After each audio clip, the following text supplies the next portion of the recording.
Hi, I'm Rachel, the CEO of Intrinio. In this video, we're going to talk about Twitter, hostile takeovers, and poison pills. If you hopped on social media this last week, you'll have noticed that Elon Musk is trending on Twitter about buying Twitter. We're living in strange times. This latest Elon Musk event allows us to dive further into a concept that not many are familiar with, a poison pill.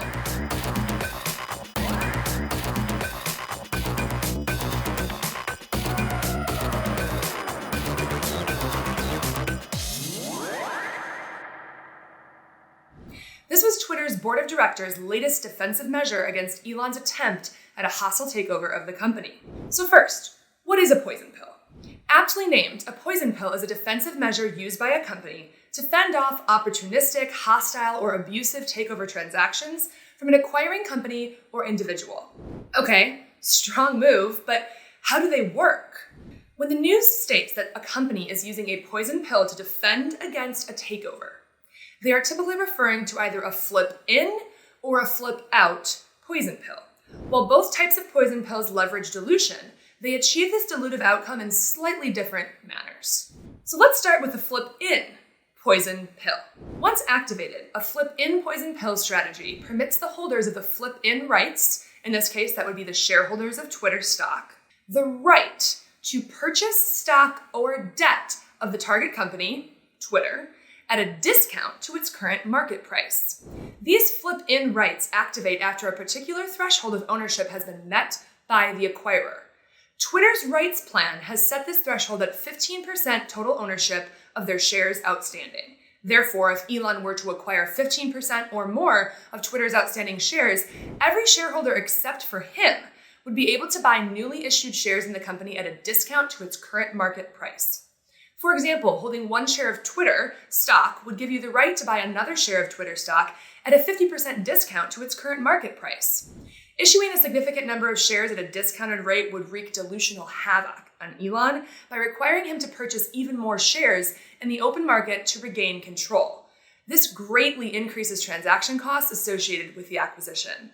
At the same time, such an action would immediately benefit current Twitter shareholders, since they would be able to sell these newly issued shares at a premium instantaneously.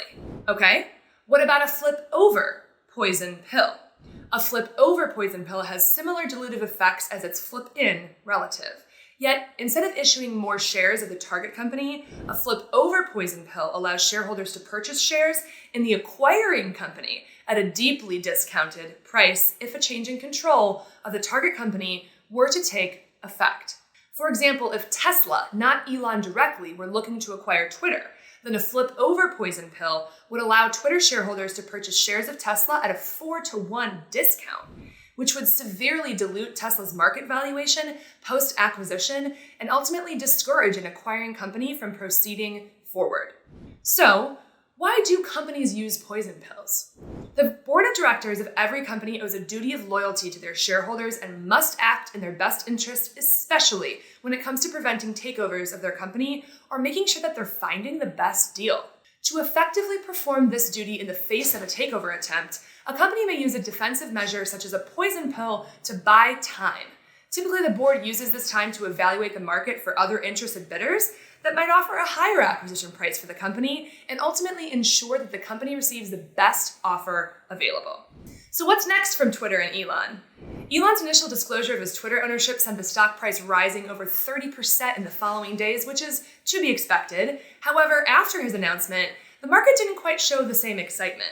In fact, the latest stock price of $48 compared to the acquisition price of $54.20 appears to indicate the market does not believe Elon will accomplish his acquisition of Twitter.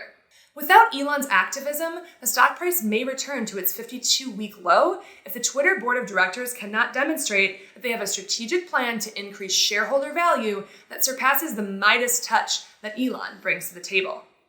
If you're looking for an affordable way to track all the raw data underlying these changes in Twitter's stock price, Intrinio offers a powerful, easy-to-use, and well-documented stock price API. It's perfect for developers, engineers, data scientists, and technical investors.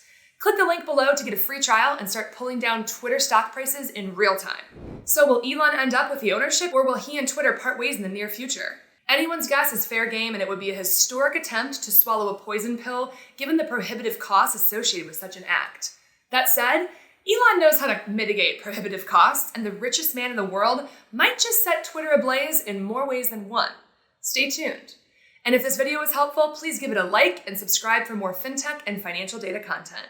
Thanks for listening.